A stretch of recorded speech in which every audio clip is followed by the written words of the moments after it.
নমস্কাৰ কবিতাৰ শিৰোনাম আই তই হেৰালি ক'ত কবি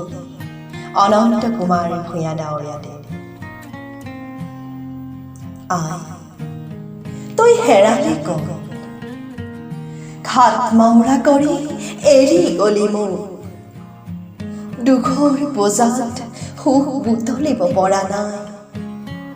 পিতৃৰ পৰিচয় নাজানিলো মই বংশ চিনাকি নহল মোক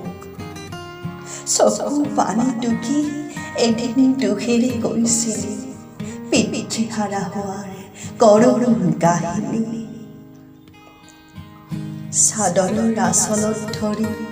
স্নেহৰ ৰুম লৈ ডাঙৰ দীঘল হৈছো মই স্থায়ী ঠিকনা নোহোৱাকৈ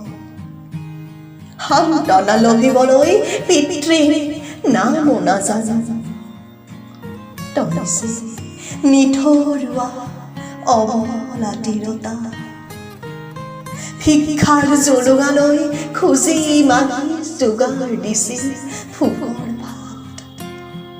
পৰাশালি ভৰি থলো তোৰ মৰম দুখবোৰ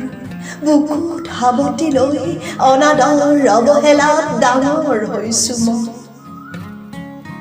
কৃষ্ণ পক্ষৰ কোনো নিশা হঠাৎ ধুমুহাই তাণ্ডৱ চলালে বৰগছজোপা হেঁচা মাৰি আমাৰ সৰু বজাটো ভাঙি থৈ গ'ল ওচৰ চুবুৰীয়াই ক'লে মাতৃ হেনো এই সংসাৰত নাই ধুমুহাৰ তাণ্ডৱত মৃত্যু হ'ল মোৰ আইৰ আপদীয়া যন্ত্ৰণা বুকুত বান্ধি আজি পুতৰ পাত্ৰ মই পিতৃ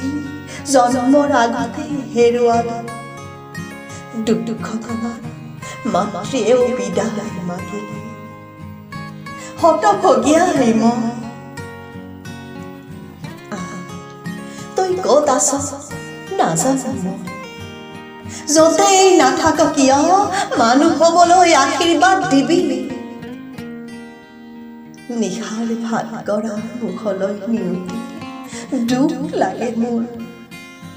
ঘাট মাউৰা বুলি সকলোৱে কয় পণ কৰা ল'ৰা হিচাপে এটি নিকিন জীৱন মৰম কৰিবলৈ তইছে নাই আজি তোৰ মৰম বিচাৰিছো তই মোৰ সাদৰীয়া তোৰ দুৰ্ভগীয়া পুত্ৰ সন্তান মই